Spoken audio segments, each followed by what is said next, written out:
Welcome to this episode of Crossing Barriers, Building Friendships podcast from Peace Lutheran Church in Spring Hill, Tennessee. Our guest today is Rebecca Hammonds, and she is a community relations officer for the Tennessee Department of Transportation. So tell me, Rebecca, what kinds of things fall under the Department of Transportation umbrella? Oh, I think the better question is what doesn't, honestly. When you think of the Tennessee Department of Transportation, I would say, first of all, think about state roads, state routes, and interstates. Your neighborhood street, your county road, that's not under our jurisdiction. But all state routes and interstates are. So that covers everything from maintenance to construction projects to project planning and development. In project development, you've got things like environmental, all the studies that go on for that before we even put a project into place. So there are a lot of moving parts, but really at the end of the day, it all boils down to our roads, our state routes and state interstates. And besides all things related to state roads, it also includes things like licensing our vehicles. Is that correct? And our driver's license and public transportation. Does that fall under you? No. No, okay. I had that wrong. So explain to me the difference between state roads versus city roads, county roads, and then federal interstates. Oof. Okay. Man, you're really going to test my knowledge today, aren't you? Sorry. These are all questions that I would normally take back to someone else. So again, bear with me. State routes. So for example, here in Davidson County, and I know you're in Spring Hill, which is Williamson, right? Murray, both. Yes, borderline. Okay. So for example, so in Williamson, you've got State Route 6, but then you've got, County Road, pick your number, right? So state routes and interstates are specifically designed and maintained by the state. And I mean, really, it seems simple, but the main differentiation is who maintains it and who technically owns it. So, something like State Route 6, we've got an ongoing construction project that feels like it's never going to end down there. And that is owned and maintained by the state itself. But when it comes to a county or a city road, that's going to be under the jurisdiction and ownership of your county or city. So really, I mean, the roads themselves aren't any different. It's really all about who owns and maintains them. With our U.S. highway system, it gets a little tricky because, and even what I have struggled with is a lot of our state routes and U.S. highways are the same road, so it'll go by the same name. So you could it'll be like U.S. something, but state route 7. So it's essentially the same actual physical road, but the way that they're named and differentiated on the U.S. level versus the state level can be a little different. But again, it's just all about ownership and who takes care of it, quite frankly. And just for clarification, State Route 6 is what we would probably know better as Franklin Road, right? Yes. Yeah. Sorry. That's okay. I should have said that, but yes, Franklin Road. The interstate system in and around Nashville or the bigger cities like Memphis and Knoxville, is that a federally maintained thing, like when 40 goes around the city of Nashville, or is that maintained by the state? It is the state. Now, we do everything under federal highway administrative guidelines, but it's all maintained by the state. Now, I don't know about other states and if their interstates are technically under U.S. jurisdiction or whatnot, but I know that for us,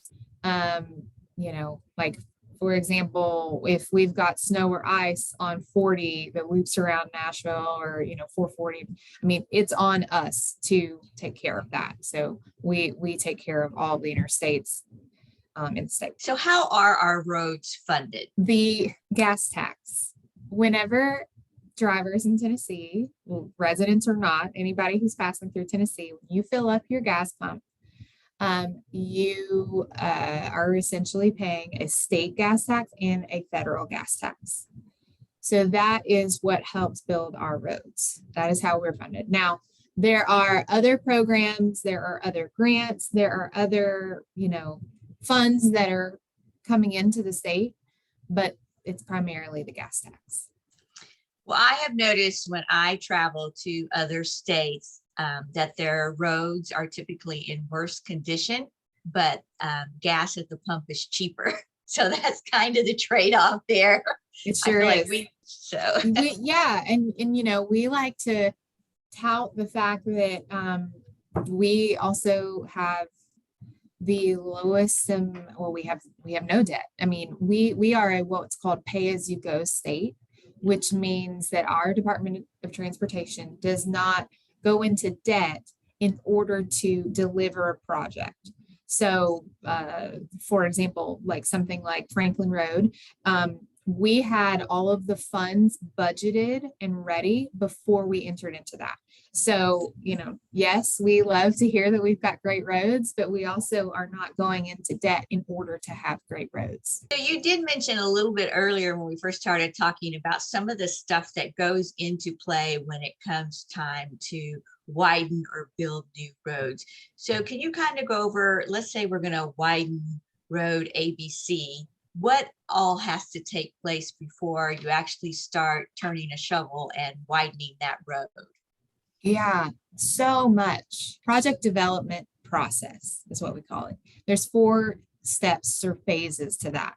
So you have planning and engineering, and that starts with studies. It starts with interest. It could be sparked by something like a legislator, speaking up and saying, we've got a huge need in this area, or a public meeting and community members getting together and sending information to us saying, we've got this huge need in this area. So the planning and engineering phase is really where we do studies and surveys to see, is it actually feasible for a project to happen where it's being requested? And then it goes into the design phase. So once it's, budgeted for planning and engineering, it then goes to design. And design is when, I would say the fun starts, because they get to really start to map out what it would take and what the project will look like, what a new interchange on the interstate would look like. It then goes to right of way, which is, right of way is basically like if we've got to either widen, or we call it new alignment. So if a road is going to cut through the woods, that's new alignment, because we're essentially making an entirely new road rather than like widening or adjusting pre-existing. So right of way means that we would have to purchase that land in order to do that. And that can be, we can run into roadblocks. It can take time because people have to sell that land to us. We've got to be able to acquire that land. And then last but not least, it's another fun part, is the construction. So at that point, like you said, that's when the shovel's in the dirt, and we are actually able to construct a new project and a new road. But each of those, I know people get frustrated with how long it takes, conception to actually delivering. But it is because we have to make sure they're budgeted and that we have the funds to do it. But B, there's a lot of processes that have to really go through and happen before we can really get something to fruition. So something like, for example, in Trousdale County, there is a project that has been underway since, I want to say 2017 or 2018. But because we found a Native American artifacts. And like we had to have an archaeological dig because we found those artifacts and we found remnants of a living area where they would actually cook in a fire pit. And so that's been on pause for years. And those things slow a process down, but it's for good reason. They have to go through the correct and proper process to make sure that everything's going to be done accordingly and in a proper manner. For me as a driver on Tennessee state roads, I am not aware of construction happening or talked about until the spade work begins and those orange temporary barrels go up. So how much time? Yeah, I mean, that's years. So it's always dependent on the project. Everyone is different. A couple of years, if not 3 or 4. And, we put forth our 3-year budget plan each year. And, what didn't make it in the first year or the second year, hopefully will be moved up to the first year, second year of the next 3. So it's all about kind of having a list in line and getting to what you can. But I would say, it varies. There are some projects that can get done in a year, but at the same time, those are very specific cases. We have projects that are categorized differently. So there are some that we put forth all the design, all the plans, everything, and then we find a contractor and they go do it. And so those normally take the longest amount of time. Then we have some projects that are categorized differently, as we call it, alternate deliveries. And those are a lot of like the really high profile ones. So let's say if we had one in downtown Broadway, in the middle of everyone's view, that would be one that we would make sure is an alternative delivery. And what that means is that in the design and right of way phase, in those early phases, we're getting a contractor on board and we're getting their perspective on, okay, we have a dozen utilities that we have to move to make this widening or new alignment. How would you go about that? So it varies, but I would say, in a general statement, it can take years until you see a shovel in the dirt. I make the commute near 40 at the airport and then get on 440 and then head south on I-65. And so the construction on that part of the loop of 440 started kind of right before the pandemic. And then so I was traveling that route not quite as often.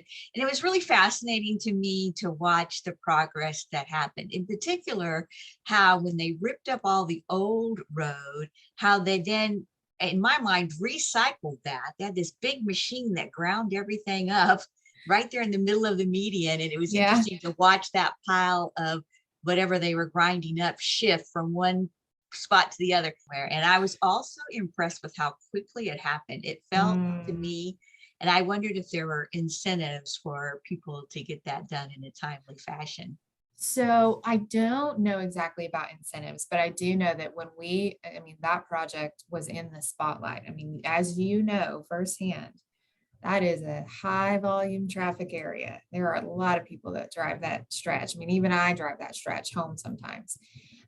It is, when we have something that high priority, we do make sure to note it when we get contract bids. So, yes, we're looking for the lowest costs, but we're also wanting to make sure that the contractor knows that they have to deliver in a certain time frame. So that would definitely be included. And it was very important to us to make sure that was done in a timely fashion because, any construction or work zone we try to make it as safe as possible, but it presents an issue for drivers because everyone has to slow down and we have crews out there that are putting their lives at risk. So we want to make sure to make every project speedy, but projects like that for sure have to be done in a very timely fashion. Today it's raining, cats and dogs. I was just thinking about how there is a spot on as you drive 65 south where the rain doesn't seem to pool on the highway as it does in other areas. And so I'm just curious, have y'all discovered a new or better way of material for making highways? I don't know. What I can speak to is that in some parts of Nashville, I would say most of our interstates at this point, we use a type of asphalt that is particularly useful and helpful in days like this. So, I mean, any driver knows if they're driving down, I'm looking over here because it's my big window. If you're driving down the interstate or any road and you're behind a semi, that rain spray is almost blinding because your windshield wipers just don't stand a chance. So in some projects, and I would say a lot of our interstates are covered in this, it minimizes that spray back. It's open graded, which means it allows the water to seep slowly into the asphalt and not have so much spray for drivers on the road, which effectively, I mean, we've seen decreases in rain-related crashes because of it, which is great. No, I would think it would be a huge safety factor for drivers not to have to deal with that spray. We're also looking at possibly at freezing tonight and getting rain on the roads. So what does it take to mobilize inclement weather sorts of vehicles? It takes all hands on deck. So a lot of moving parts, but really the minute we see a forecast for winter weather, we have folks at headquarters, which is in downtown Nashville. So Region 3 is state line to state line, but it's like it covers all the way from Stewart and Humphreys and Perry County west, and then I'm looking at my map, and then Macon, Smith, even all the way down to Bedford and Lincoln on the east side. So we've got 24-ish, I think, counties. So here in Region 3, we are always in communication with headquarters in downtown Nashville, and they are monitoring and talking with the emergency response agencies all throughout the state. We're talking with the National Weather Service to get the most updated forecasts. So, I mean, we're in constant communication with the right people. And then as the forecast develops and we get closer to the weather event, that's when plans are set into place. So, our regional and district directors here are able to then tell each county maintenance crew, hey, here's what we're expecting. Here's where we need you on call and at what time. So, that is as far as like personnel and staff information goes. And then like with equipment, that's a whole different thing. I mean, we've got plow trucks. In an event like this, we want to make sure that other equipment pieces are ready. So we've got chainsaws, backhoes, gradles, all of the equipment that if ice brings down trees and block roads, we've got to have those ready to clear out a road. And honestly, something even as simple as having all of our road signs ready, things like, detour and road closure and enough barrels and cones. I mean, heaven forbid we have a massive closure because there's so much ice or there's so many down trees. Like we want to have those small things handy and ready. So it takes a lot, but honestly, it's such a well-oiled machine that it just keeps on trucking no matter what the weather is. I think we are just so grateful for so many drivers and crews that once we have the weather hit, they're on what we call 16-8 shifts, and it's 16 hours on, 8 hours off. So, it's really easy for me to sit here in this warm office and say, like, we're doing as much as we can, but I wholeheartedly know that these drivers, working 16 hours are doing everything they can. When it keeps snowing, like it did that first round where we got like 6 or 7 inches. I mean, you can't seem to get ahead of it. So they would get in the truck and then just Keep going. Let's talk potholes. Oh What boy. what causes potholes? And to my way of thinking, it seems like parts of a road are just prone to potholes no matter how many times you fix it. And is that true? And how do you report a pothole if you have one that needs to be fixed? Potholes, man. They've been something this year, huh? And I feel like look, baseline. Potholes are gonna happen. They will happen every year. It is no surprise. It is part of our maintenance budget. We know it's gonna happen.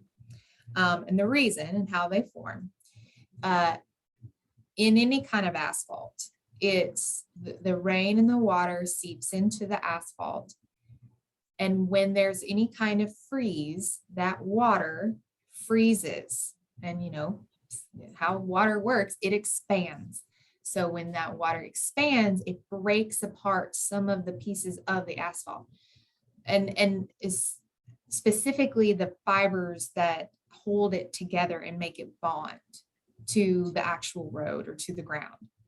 So then you've got, thousands and thousands of people driving over it, and it starts to chip and break apart. Well, and then I I don't know about anybody else, but I call it the asphalt gremlin, because the gremlin then gets in there and it's literally like there's a gremlin in that pothole that just keeps eating away that asphalt. And honestly, a better metaphor is the thread on your sweater. And you've seen it, once a pothole form, and if you just tug at that thread, it just seems to go on and just keep going. That's how they happen. During the winter and spring seasons, we shift from winter weather to pothole to winter weather to pothole. I mean, that's just kind of the cycle. For example, this week has been a perfect example. We had really cold temperatures a few weeks ago. Then we had this week of like 65 and sunny. It was a gorgeous taste of spring, right? We were able to get out and do patch as much as we could. Anytime it's dry and above, I think 40 to 35 is like the threshold. We have maintenance crews out patching potholes. It's happening anytime it's possible. It's just a matter of there's just so many. And like you said, there are some areas that it just seems that are worse than others for some reason, and you just can't keep up. On I-65 on the way down to Spring Hill, right before Saturn's Parkway, is a big spot that has been patched multiple times, and it's still just that same spot just becomes an issue over and over and over again. I guess the gremlins must have condominiums there or something. They live there. Yes. They live in the pothole. I mean, typically we hope for an asphalt lifespan of 6 to 8 years, if not a little longer. I mean, ultimately, I think 10 to 12 years is what we want to get out of a life of a paving project. But there are often times that we know around 6 to 8 years, it can show deterioration signs. So, I don't know about them, but at least here, that's definitely what's happening. And for that example that you gave, a lot of times in the winter, we have to patch with something called cold mix. So asphalt has to be hot. It has to be at a certain temperature. During the winter, the asphalt plants that actually create it and ship it in, they shut down. They actually lay off people because temperatures are too low in the winter here in Tennessee and in our region to even function. So for something like an emergency paving job, for example, right now in Robertson on 65, we were hoping to get a certain portion completely done, but the asphalt plant had issues. It shut down, but that means that the contractor that we have doing the job couldn't physically do it. They didn't actually have the asphalt to do it. So circling back to what we call cold mix, it is just that. It's actually, a cold asphalt mixture that is a temporary patch. What you might be seeing in that area is that yes, we've got a crew that's probably come and patched it, but a cold patch is very temporary. It might be okay for a week or two, a month or two, but at the end of the day, until we have a hot mix, that won't be a permanent solution. And that's just kind of the nature of the beast at this point. Many people who live in Spring Hill commute north, either to Cool Springs or Nashville to work. Talk to me about HOV lanes, because it feels like to me that whatever they were intended to do, or whatever the hope was that HOV lanes would do, it feels like to me in reality what happens is we say, when this road is traveled the most, has the highest volume of traffic, let's close one lane. Okay, so let me preface and say, I don't know a ton about HOV lanes. And that has not been something that I really had to dig into yet. So I'm still learning. But from what I've gathered so far is, HOV lanes are intended to help the flow of traffic and get more vehicles off the road. It essentially was a reward to put more people in one car. I mean, HOV is if you have passengers, or it's a carpool lane essentially. So with traffic being the way it is, and with the growth of this area being the way it is, I think initially it was a hope that fewer people will be in individual vehicles on the interstates. What we all know is that they're not really enforced. Therefore, they don't always become effective. There are currently studies being done, or at least studies being talked about to modify them. And now this is in the very, very early stages. I think it's been with Vanderbilt University, and just looking at, okay, what would a toll road look like? What would a different kind of HOV look like? What would it look like if we just did away with an HOV lane? We know that it's not necessarily always used the way it was intended, but what that solution looks like, I personally don't know. Do know that the department is really starting to take a look at what that is, or what that would look like. So my impression was that it was originally intended to encourage carpooling and therefore cut down on greenhouse emissions, which I'm all in favor of that, but I don't think it's worked that way at all. And so it seems like back in the 90s, like around 1992 is when HOV lanes kind of became the thing. And it's been 30 years now. And I'm thinking, I think we need to reevaluate that and see if that's still working the way we think it is. Yeah, so no. I'm glad to hear that there are studies being done. Tell us how our roads and bridges are inspected. So bridges, we have some of the most bridges in the state, and some of the most bridges statewide as far as like Department of Transportation's on a national level. So that is a huge part of the department. I'm pretty certain that every bridge is inspected at least twice a year. So we make sure that on a regular basis, we have our inspector teams going out to all bridges and making sure that they are up to code and up to standard.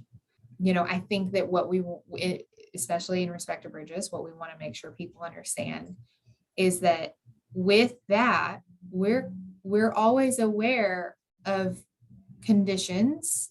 And honestly, in the nation, we have some of the best bridge conditions.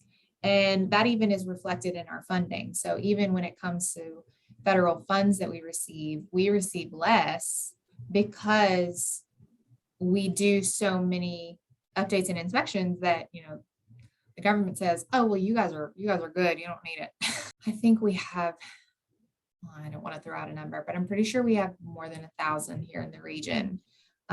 So it's a huge part of the department. And there are, long list of guidelines they do the inspections by. And, but even still, we still have people who will say, hey, I saw a crack in the such and such bridge. Can you guys go check it out? And, we do.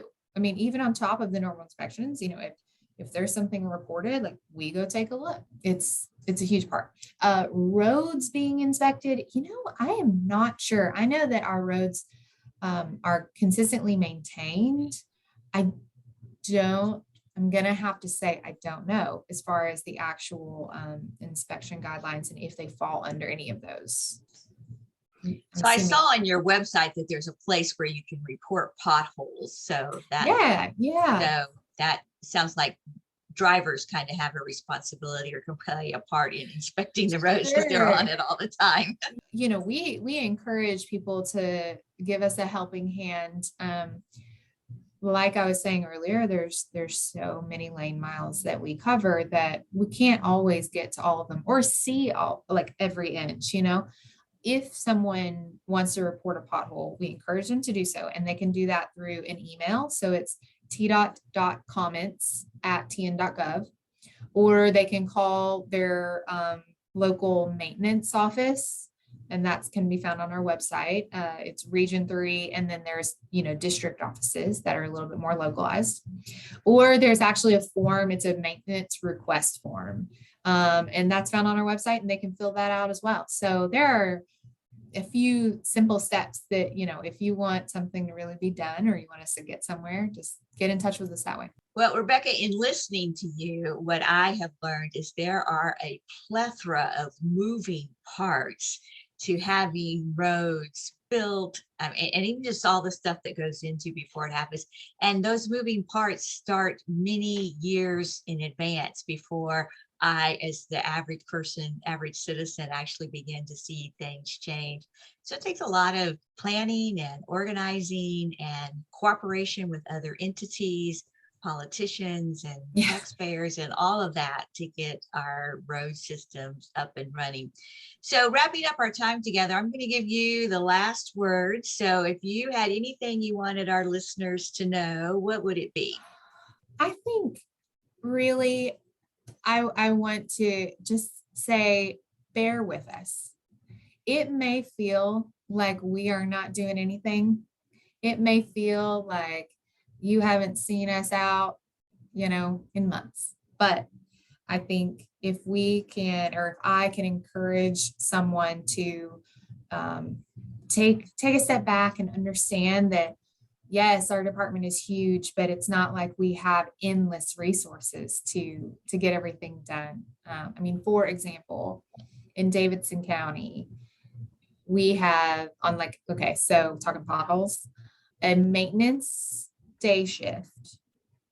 We have 4 crews, and 2 of them are out patching potholes.